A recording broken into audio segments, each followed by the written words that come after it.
On est dépendant de lui, je retire, on est dépendant de lui. Non, je rigole. Meilleur duo au monde. Voilà, c'est dit, c'est fait. Rafinha, 15 buts, 10 passes D. Lamine Yamal, déjà, à 15 buts et passes décisives. Il dépasse déjà son record de la saison passée, qui était de 14 goals assists, avec 32 matchs de but. Mais attendez, il faut voir comment. Là, c'est Lamine Yamal, là, c'est Rafinha. Ça, c'est la spéciale. But de Rafinha, tranquille.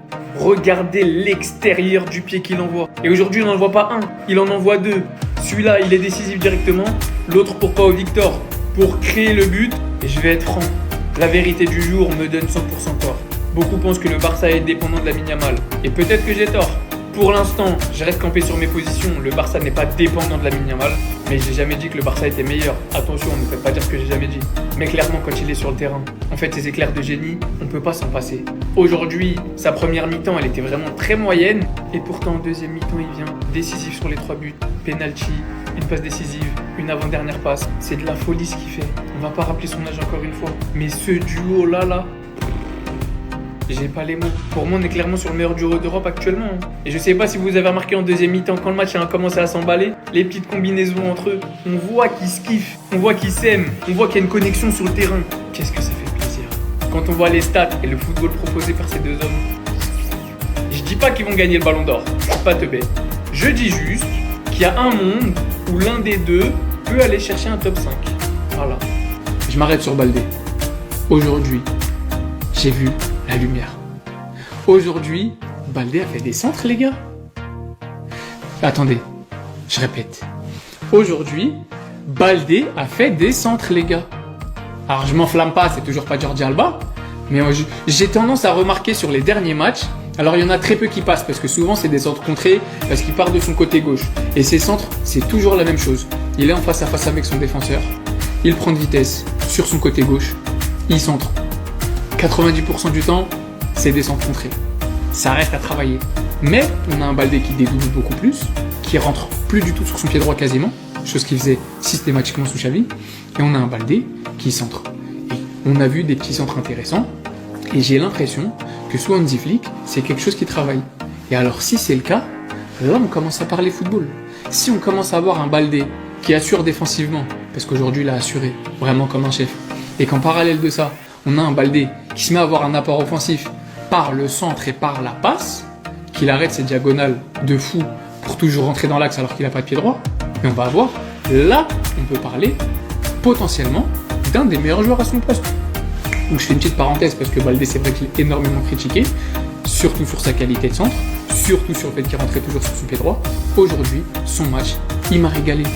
Et qu'est-ce qu'ils sont nuls. Oh là là, qu'est-ce qu'ils sont nuls. Mais vraiment, ils sont zéro. Le Barça sans Lamine Yamal, c'est l'Espagnol Barcelone. Heureusement pour le FC Barcelone, ce soir, il était bien là. Et ça s'est vu, déjà sur cette action. La passe décisive de fou. Ça vous rappelle qui ça? Les extérieurs du pied comme ça. Le mec a 17 ans, il nous sort des extérieurs du pied de vieux briscard, de mec qui est là dans le foot depuis 45 ans. Et à côté de lui, bien épaulé, à qui il fait la passe D en plus. Il a Rafinha, un mec qui est en forme, plus qu'en forme en ce moment. Et les stats le démontrent.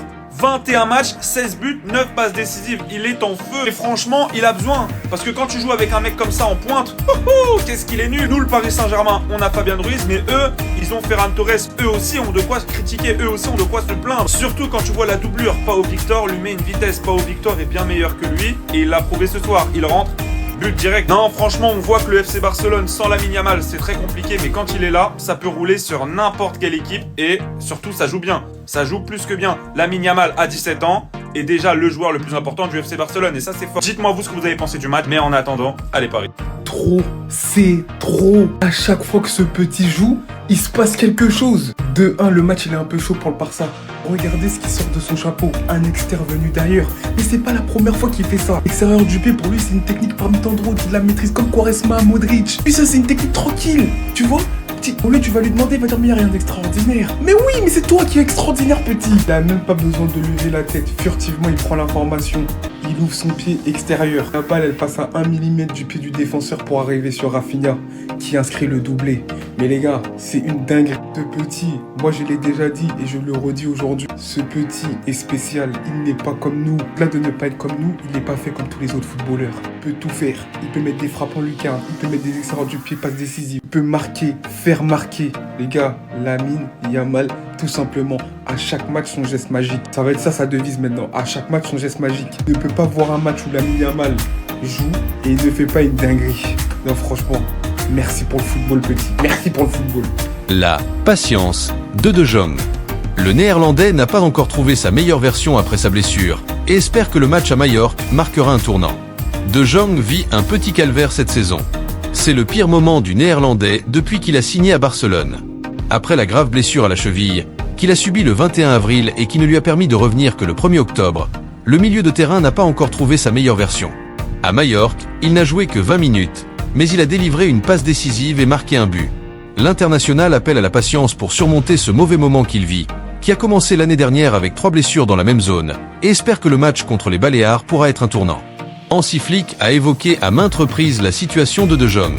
L'entraîneur du Barça a toujours fait comprendre que le Néerlandais devait reprendre confiance, mais, jusqu'à mardi, ses prestations avaient été très discrètes. À Majorque, cependant, il est entré sur le terrain à la 72e minute et a réussi à marquer un but et une passe décisive. La route internationale est très longue. Je dois être patient avec tout ce qui existe, je sais que c'est le cas, donc je vais continuer à faire ce que je fais, à travailler, tête baissée et à un moment donné, nous verrons comment cela se terminera, a déclaré le milieu de terrain. Barça One après le match de mardi. L'année dernière, De Jong a subi jusqu'à 3 blessures dans la même zone. Et maintenant qu'il est complètement rétabli, il n'arrive pas vraiment à retrouver son football. Depuis son retour le 1er octobre, le Néerlandais n'a participé qu'à 11 matchs entre la Liga et la Ligue des Champions. Et ce n'est que sur 2 qu'il a commencé. Contre le Red Star, il a joué 68 minutes et à Anota, où il était également dans le 11, il a joué la moitié. Le Néerlandais est passé d'intouchable dans l'équipe de départ à une participation testimoniale à certains matchs. Flick, je suis content, un mois de novembre de merde est terminé.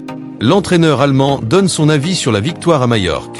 Hansi Flick était heureux, satisfait et content de la victoire à Majorque, parce que non seulement c'était une victoire écrasante, mais parce que cela signifiait la fin de la mauvaise séquence du culé.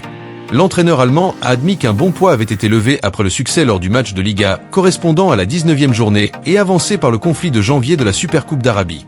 Je suis content. Nous avons eu des occasions.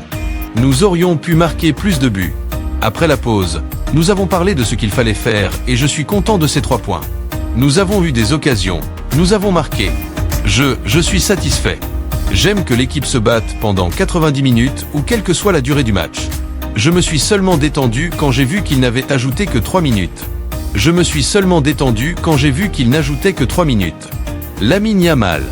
C'est toujours important. Ça fait la différence. Il aurait pu marquer 1 ou 2 buts. Il a très bien joué. Il a fait des passes décisives.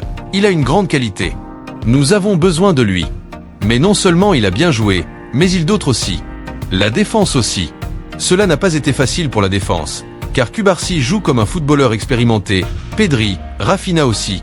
Il y a beaucoup de joueurs qui sont revenus après avoir été absents. Ce n'est pas facile de revenir et d'être à 100%. Je suis content parce que Ferran, Frenkie ont marqué. Eric est de retour. Donc j'ai plus d'options. Ferran Torres. C'est important pour lui de marquer des buts. Lewandowski avait besoin de repos. Nous devions prendre soin de lui. Ferran a réussi à marquer le premier but. Aujourd'hui, il n'était pas nécessaire de jouer avec Lewandowski. Lewandowski avait besoin de repos. Il fallait prendre soin de lui. Lewandowski. Si je suis honnête, hier, ce n'était pas mon plan qu'il ne joue pas. Mais j'ai eu un pressentiment et j'ai parlé avec mes assistants.